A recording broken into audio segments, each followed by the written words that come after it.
A lifeless body on a lonely mountain pass. And it was a very sad ending to it. A young victim who fell through the cracks. She was just all alone. She is a human in a sea of humans. A tangled web of violence and betrayal. He said they're all gone. He said they're all burnt. Okay, you're lying. Now the next question is, why? It's up to Lieutenant Joe Kenda to fight for the dead. Family doesn't care. Friends don't care. All she has is us. Let's not disappoint her. It's a torturous death. It is one where the killer doesn't just want to kill you. They want to feel you die.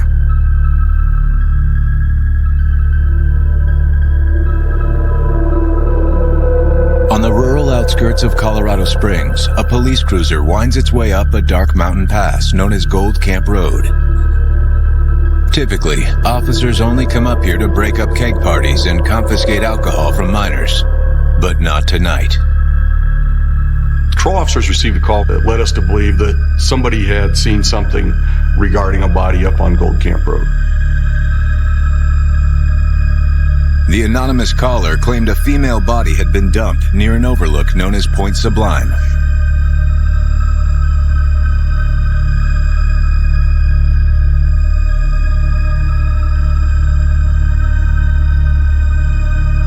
He discovered the body down the hillside, down the slope. She was well-dressed, jeans, a dark shirt, a jacket. Looked to be just like your average, in this case, very young victim. Officers estimate the girl to be somewhere between the ages of 18 and 20. But her identity and the cause of death are still unknown. Could somebody have been walking and fallen? Yes, that's a possibility. Hypothermia is a possibility. So we had to look at all kinds of different things before we were able to make that determination. Police must also consider the possibility of foul play. Lieutenant Kenda. At 10 p.m., dispatchers notify Lieutenant Joe Kenda, homicide detective and head of the Major Crimes Unit. We'd been working overtime for days. But unfortunately, these things aren't scheduled. Anonymous calls are placed. Discoveries are made. Bodies are found. Okay, let's go see what this is about. Hey guys, how you doing? Kenda and his detectives arrive on the scene. And he orders his men to inspect the body.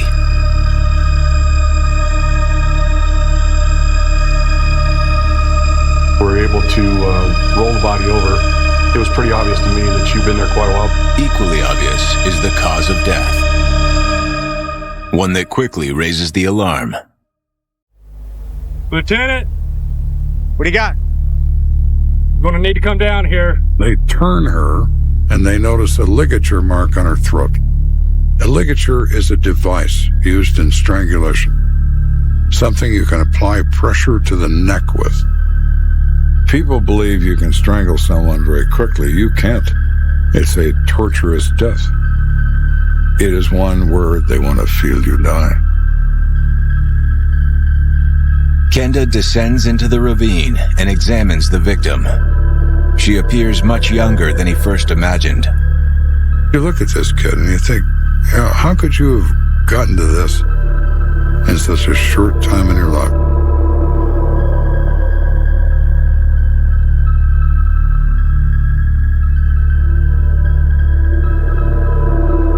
To wind up here with your throat crushed.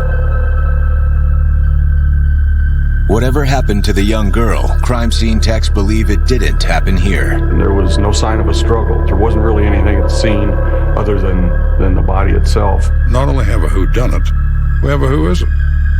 She has a circle of friends. She has someone who last saw her alive. She has all kinds of things we need to find out that we can't know until we identify her. Detectives start by going through the girl's pockets, but it seems the killer has cleaned them out. There was no papers on her to identify her, no wallet, no identification card. Upon closer inspection, one detective spots a clue on the teenager's hand. One of the identifying marks that we found on the victim at that time was a small tattoo in the webbing of one of her hands where it had the initials J and M. Rents!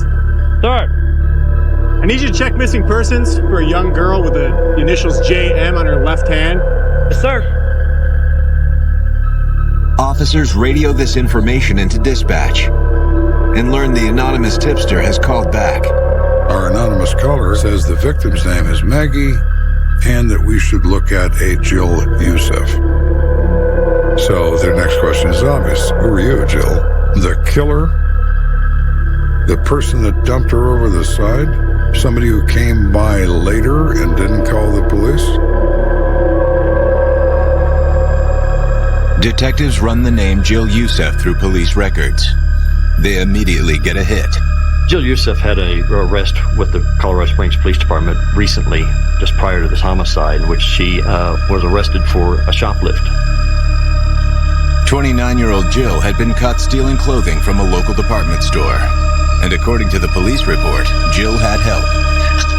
This is so not my fault. With her at the time of the arrest and a participant in the theft is a Margaret Fetty, known as Maggie.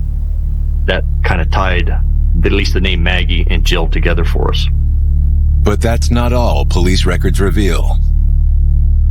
Margaret Fetty is a blonde female, blue-eyed, and has a tattoo bearing the initials JM. I am now 99.9% convinced that our Jane Doe is in fact Margaret Fetty.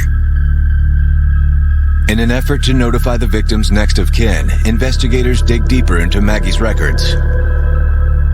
But there's no one to call. When you work a murder case, you always want to establish everything you can about the background of a victim.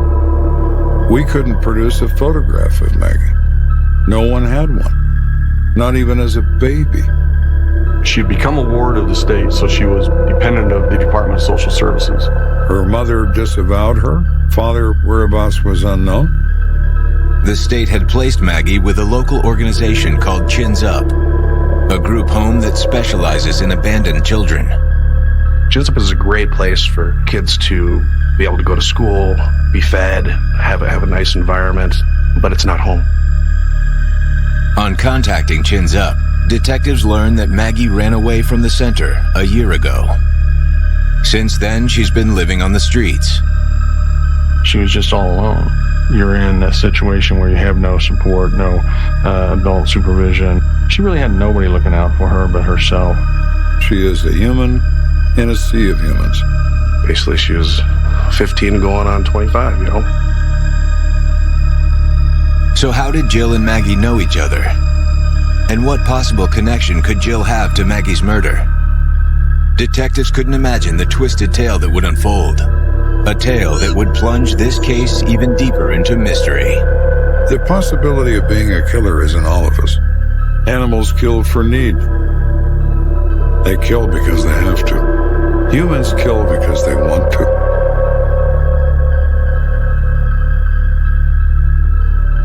Following an anonymous tip, Colorado Springs police find 16-year-old Maggie Fetty strangled to death off a mountain road outside of town. Given Maggie's age and the brutal nature of her murder, it's an especially disturbing case.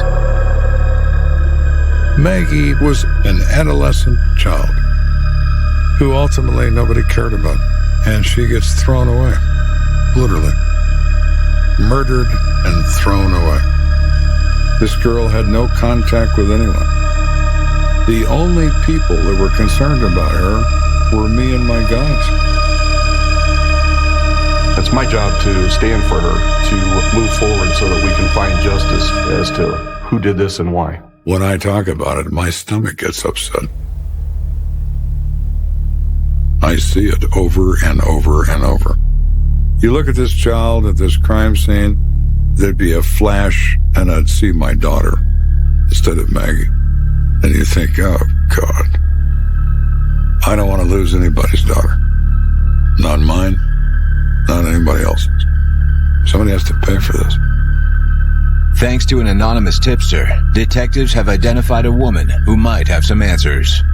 29-year-old Jill Youssef, an acquaintance of Maggie's. It's not enough evidence to say that she's responsible for this death, but it is somebody that we can tie to and start at least contacting to try to obtain information. In the early hours of December 4th, detectives knock on Jill Youssef's front door. A bleary-eyed Jill answers and agrees to come down to the station for questioning.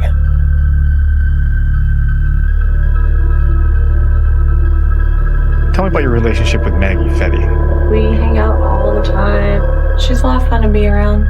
She described Maggie as being her best friend. According to Jill, she met Maggie about a year ago, not long after Maggie had left the group home. That's okay. You can stay the night. Since then, Jill had become something of a big sister to Maggie. She had been through some of the things that Maggie had been through, so she could relate very well. It was amazing how well they clicked together. In fact, Jill tells Kenda that she and Maggie had grown so close they even had matching tattoos. They each had a little tattoo, JM, referring to Jill and Maggie. Each one of them had the same tattoo on their hands. We became very close over the last year. By all appearances, Jill Youssef doesn't behave like a suspect. In fact, Jill doesn't even appear to be aware that her best friend is dead. So we say, well, you're really good friends with Maggie, aren't you? Oh, yeah, I am. I'm really good friends. We're pretty much like sisters. Well, your friend Maggie is dead.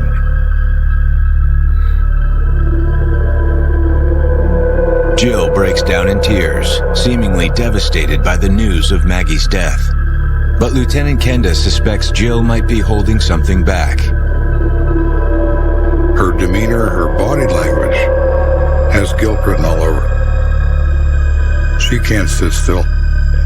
We say, we found Maggie last night on a Gold Camp Road.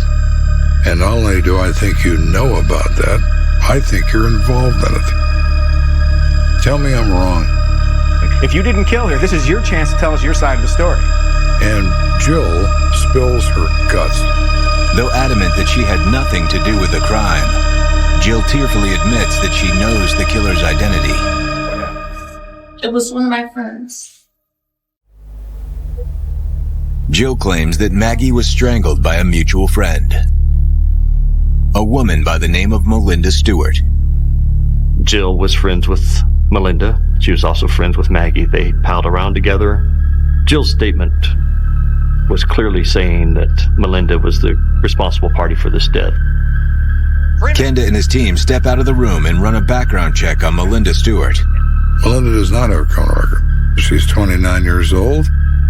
She's married to a sergeant in the United States Army. Nothing about her life or her circumstances would indicate that she's capable of killing someone.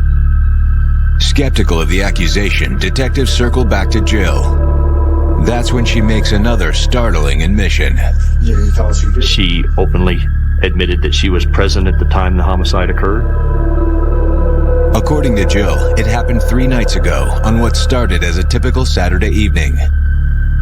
Jill had been hanging out at the Stewart's apartment, keeping Melinda company while her husband and his army buddies swapped stories. What you got? Here. Melinda suggested they have a girls' night on the town. She says they're going to go out and they're going to take Maggie out. Okay. Then what? Well, we go pick up Maggie, or we buy a bottle of tequila. We decide we're going to go up on the Gold Camp Road and look at the city lights and drink. Jill says she's driving this car. Oh my gosh. And that Maggie is in the right front passenger seat and Melinda is sitting in the back. And they're all talking and laughing and passing around a bottle of tequila. Shut up. The trio pulled off and parked at Point Sublime. According to Jill, that's when it happened. Jill says, for no apparent reason, Melinda grabs an ace bandage that's inside the car and begins to strangle Maggie from behind. That Maggie is struggling to save herself. Jill is trying to stop Melinda. Jill says Melinda looks at her with blood in her eye and says, "If you stop me, you're next." According to Jill, once Melinda was sure Maggie was dead, she forced Jill to help her dispose of the body.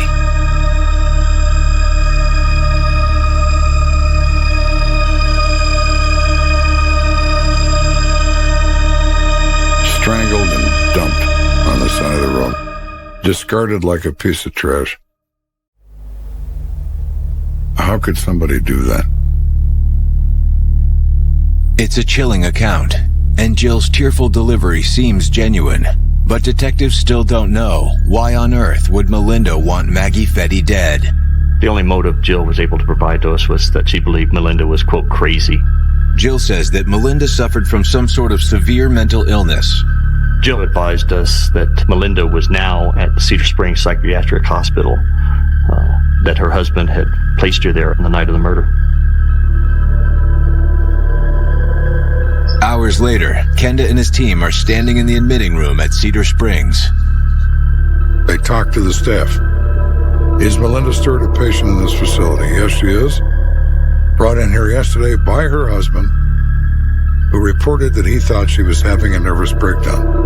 Detectives ask the hospital staff if they can speak to Melinda. Moments later, out walks a nurse with a disheveled young woman on her arm. She has every appearance of being someone who's deeply disturbed. Her eyes are wandering. She has difficulty standing. And the moment Melinda Stewart opens her mouth, it becomes clear the interview is going to be anything but routine.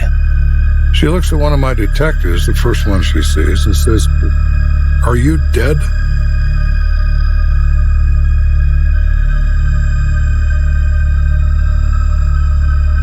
"17 hours after finding the body of 16-year-old Maggie Fetty, Joe Kenda is closing in on an unlikely murder suspect, 28-year-old Army wife Melinda Stewart.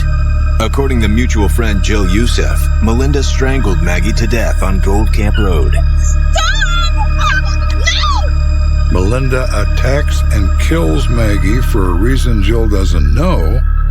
Then, according to Jill, Melinda forced her to help dispose of Maggie's body. Kenda and his team have tracked Melinda to a local psychiatric hospital. But it's clear from the get-go that interrogating her won't be easy. She offered up a very childlike demeanor, making statements that almost like a preschooler would talk. If you're going to talk to somebody like this, are you going to get an intelligent waiver of rights? I'm doubtful of that. But I'm certainly going to try. We're actually police officers. Can I ask you a few questions? Okay. Melinda readily agrees to be interviewed at the hospital, but her bizarre behavior doesn't let up. She started off with some of her same childlike comments. Maggie's asleep. Not saying Maggie's dead, but saying Maggie's asleep. Kenda plays along, addressing Melinda like a little girl. Can you tell me how she went to sleep? Melinda begins to talk about it. Begins to say Maggie is cold. Somebody needs to bring Maggie a coat. She then describes the evening and says that she and Jill and Maggie go up on the Gold Camp Road to drink tequila and look at the city lights.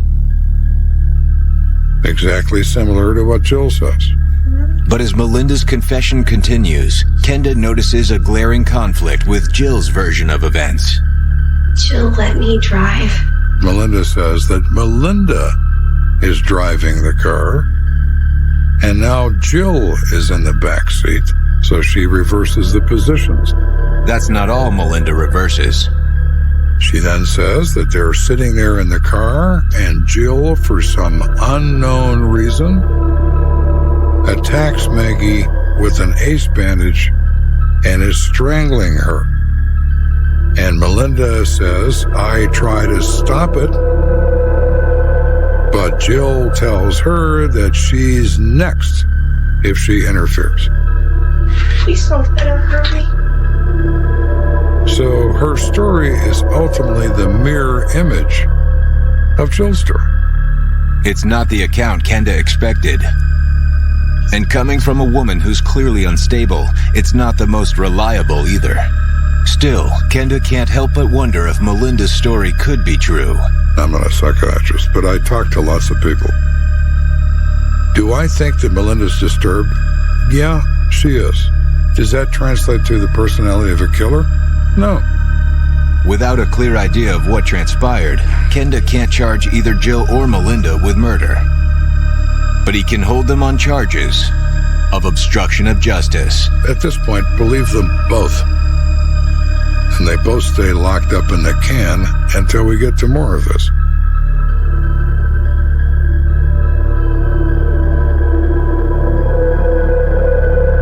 With Jill and Melinda in custody, detectives need to find a witness who can shed some light on the truth. The best place to start is with Melinda's husband, U.S. Army Sergeant Daniel J. Stewart. He's been in the Army for some time. He's in an engineering battalion. He builds bridges. Seems to be reasonably intelligent. Is that him? It looks like it. Sure does. Sergeant Stewart seems astounded to learn his wife is suspected of murder. He's very cooperative. He's absolutely.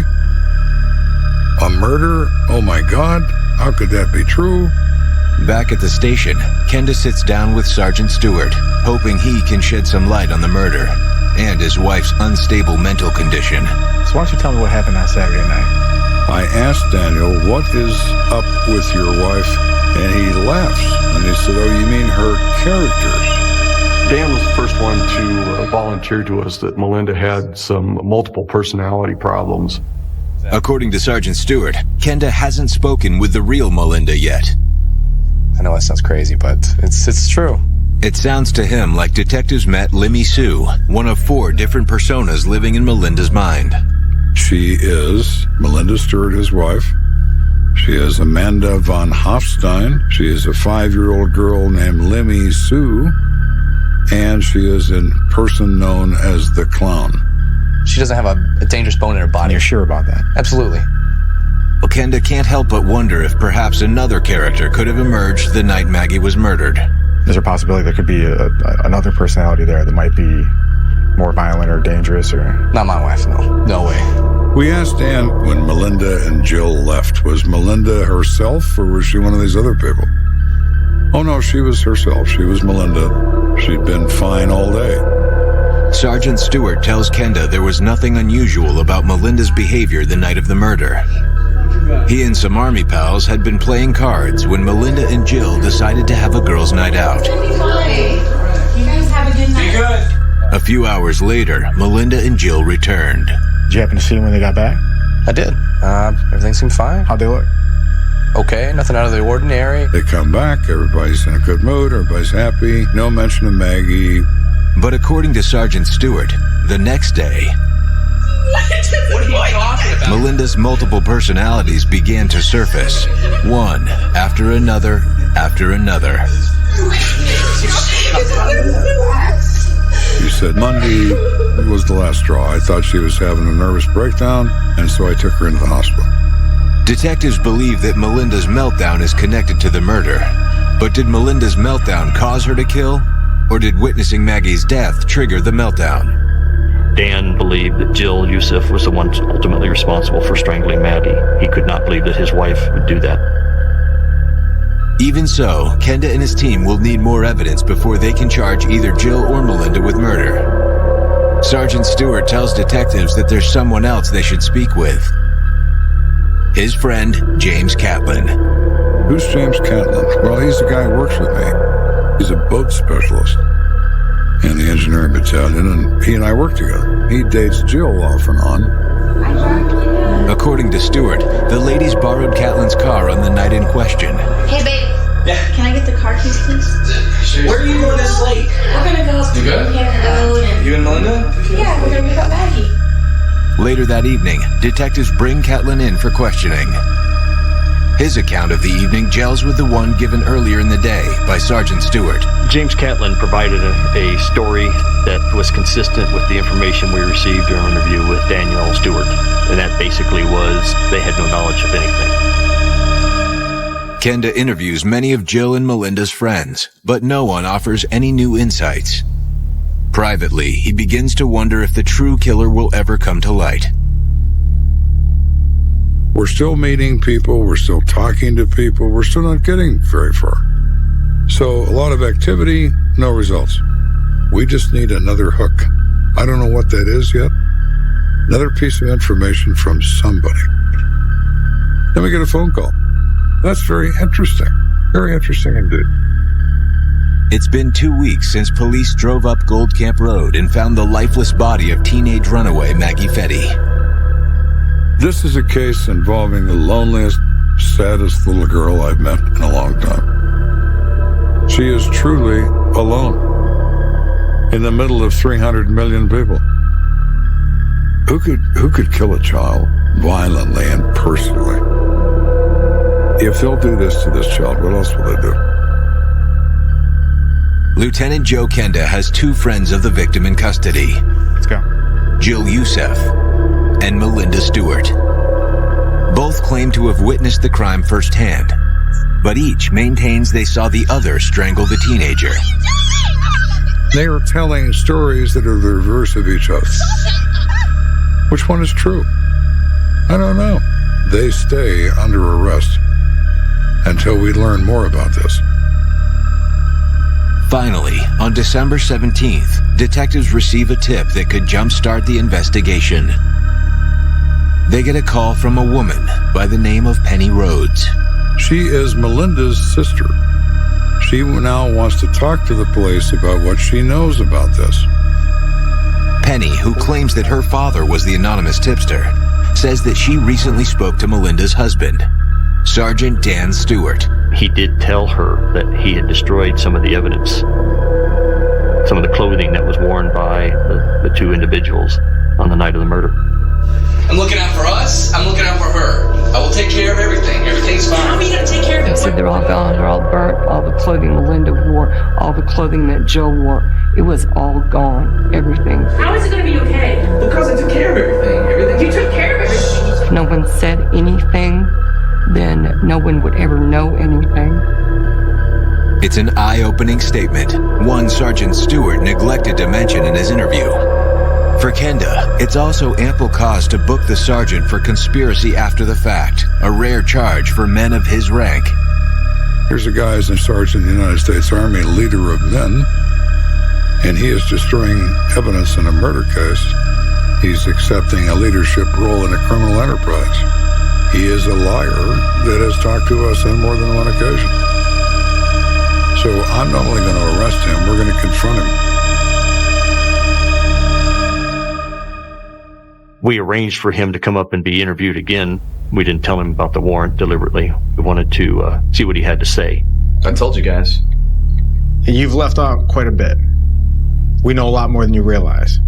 Kenda immediately starts asking about Penny Rhodes. She filled in a lot of details that you failed to mention. I said she talked to you, didn't she, Dan? And you told her some things. Remember that, Danny? Something you might have overlooked when we talked to you the first time? And you could see a little revelation in him when that occurred. It's that he was now aware that he needs to start talking.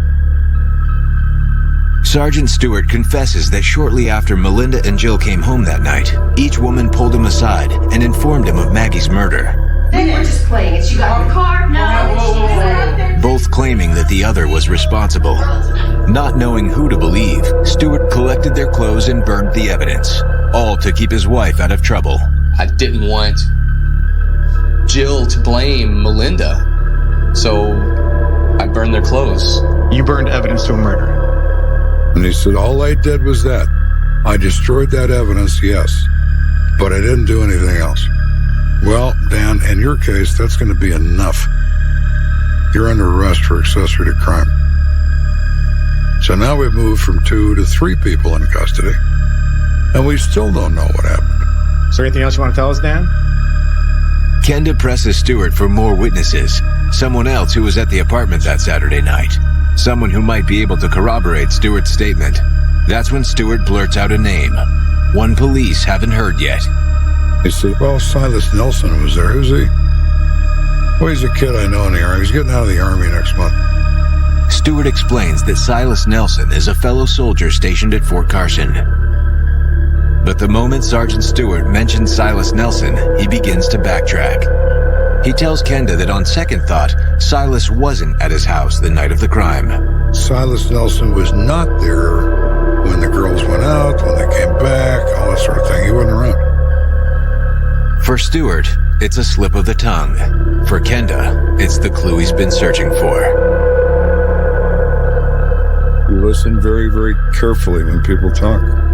It's one thing to lie. It's very, very difficult to lie consistently. There are changes. They might be subtle, but they're there.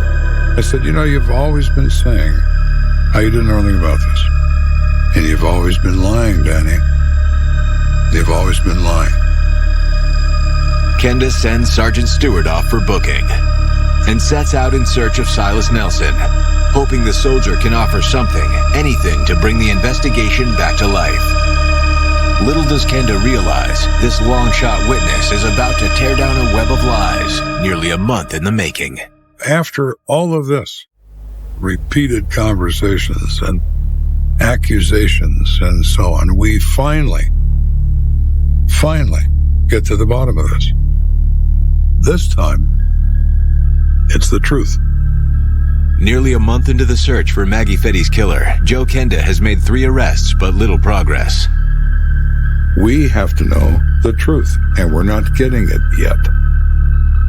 We're just not getting it. The crime's 2 prime suspects, Jill Youssef and Melinda Stewart, are still pointing fingers at each other. You've got 2 women under arrest and in custody. We have them accusing each other of doing that. Do we know who's right? No. We're still at the point of who else can we talk to here? Melinda Stewart's husband, Sergeant Dan Stewart, has admitted to destroying the clothes the women were wearing the night of the crime. But just before heading off to jail, Sergeant Stewart let slip the name of another possible eyewitness, a fellow soldier by the name of Silas Nelson. It was provided by Mr. Catlin as an individual that they somewhat hung out with, that had been at their apartment. Detectives track down Silas Nelson at Fort Carson Army Base and begin to question him. How you doing? I'm Lieutenant Joe Kenda. We say, we have a problem here. We've been working a case for several weeks involving some people you know. Daniel Stewart, Melinda Stewart, and Jill. Oh yeah, I know them all. Nelson tells Kenda that contrary to Dan Stewart's statement, he was at the Stewart's place the night of the murder. Sir, I actually stayed the whole weekend. I was there the whole time. I never left. So you were there Saturday night? Yes. And you were there Sunday all day? Yes. It's a shocking revelation, one that calls Sergeant Stewart's whole statement into question. We asked Nelson, were you there when they came back? No, I went to bed, so I wasn't up when they came home. No. But, boy, I was there before they left. What do you mean? They had quite a conversation. Please continue, Mr. Nelson. We're talking about this girl. You know what girl they were talking about? Her name was Maggie. He says the girls start yapping about Maggie. Maggie is causing them problems, and they're tired of Maggie, and I'm listening to them. And I'm kind of not believing what I'm hearing, but they're talking about killing her. And exactly what did they say? If Nelson is telling the truth, then Maggie's murder wasn't the work of either Jill or Melinda. It was the 2 of them conspiring together. It was a very eye-opening interview. He had a lot of information that put these 2 parties as part of the conspiracy to commit this crime. But according to Nelson, Jill and Melinda weren't the only ones talking about killing Maggie. How would you strangle somebody? Within minutes, Sergeant Stewart and Sergeant Catlin both joined the conversation. And he thought it was just a joke. But he said the more I listened, the more I realized they were serious. You guys want to kill somebody? I can show you how to kill somebody. According to Nelson, Sergeant Stewart not only assisted in the cover-up of Maggie Fetty's murder, he and Catlin helped orchestrate it as well. You are an active participant in the planning of the event. and that makes you chargeable for the crime. You are in this up to your neck. For Kenda, there are still two lingering questions. Who strangled the teenage runaway, and why? After upgrading Sergeant Stewart's charges to murder, Kenda has Sergeant Catlin arrested, then grills him for answers. All right, James. We're all done playing games now. We tell him, this is your opportunity, Catlin, because you're going to go down for this crime. We know a lot more than we did the last time we spoke. Tell us what you know. He finally looks at us and says, everything I told you up to now, throw it all away. I lied about everything. Maggie was a bad influence, all right? Sergeant Catlin admits that along with Jill and Melinda, he and Sergeant Stewart knowingly conspired to kill Maggie Fetty. He openly admitted every one of them had a benefit with the death of Maggie. According to Sergeant Catlin, Maggie was heavily into drugs. Maggie's destructive behavior started to rub off on Jill and Melinda. He said she got Jill involved in drugs. I didn't like it when Jill was involved in drugs, so I had no use for Maggie. She would get Melinda involved in drugs, and Dan had no use for that. Full of surprises. Sergeant Catlin claims that he tried to shut Maggie out of Jill and Melinda's lives. You guys into this? But with Maggie feeding their new drug habit, it was a hard bond to break. Then, just a few days prior to the murder, Maggie gave Jill a tab of LSD that was nearly fatal. Maggie gets something different for Jill, and Jill gets really sick. Fine, you can breathe. Stewart! Honey, calm down. Look at me. Calm down. They are infuriated by this. What happened to Maggie? We were getting tired of her being around, you know? According to Catlin, Jill and Melinda wanted to get even with Maggie. And when they revealed their plan to kill Maggie, the two sergeants jumped at the notion and even gave advice on the best way to do it. Why don't you show us stuff, guy? No, I can show you what to do. He gets this ace bandage, and then Dan and he show the girls how to use it. Stood behind them, showed them how to put pressure, showed them how to pull somebody down using it. After they do that demonstration, they decide they're going to go get Maggie, they're going to take her up on a goat camp road, and they're going to kill her. As for who physically strangled the teenager, Sergeant Catlin claims that Melinda did the honors. James ultimately stated that Melinda had told him she was the one who had done the strangling. She's the one that pulled on the ligature, killed Maggie. For Kenda, it's the key to the whole case, one that finally unlocks the truth about Maggie Fetty's murder. So after all this information, all these interviews, we discover we're back to almost the original story. They go up on a goat camp road. We now know Jill's driving the car, Melinda's in the backseat. Melinda attacks this girl from behind. Jill is a participant in this crime. She's not trying to save Maggie. When Maggie dies, Jill and Melinda take her out of the car, dump her, throw away the evidence, return to the apartment.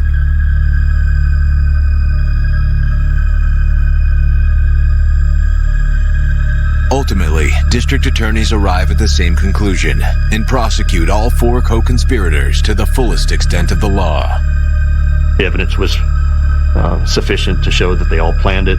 They all knew what was going to happen, and they were all involved in it. They were all equally guilty. But in exchange for reduced charges, Melinda offers testimony against her co-conspirators. The charge she pled guilty to was second-degree murder, with a stipulated sentence to 48 years in the Colorado Department of Corrections. Sergeant James Catlin strikes a similar deal, receiving 30 years for second-degree murder. Jill Youssef maintains her innocence all the way to trial. The jury found her not guilty of murdering Maggie Fetty, but did find her guilty of accessory to murder. Jill is sentenced to 6 years in prison on the accessory charge. The outcome of Sergeant Daniel Stewart's trial is far different from Jill's. The jury convicted him of first-degree murder and conspiracy to commit first-degree murder. It's the kind of courtroom victory that usually finds Kenda shaking hands with the victims' families, but not Maggie Fetty's. After she was dead, nobody ever came knocking on my door. What about my daughter? What are we doing? How do we know what happened? Nothing. No inquiries from the concerned relatives, because there aren't any.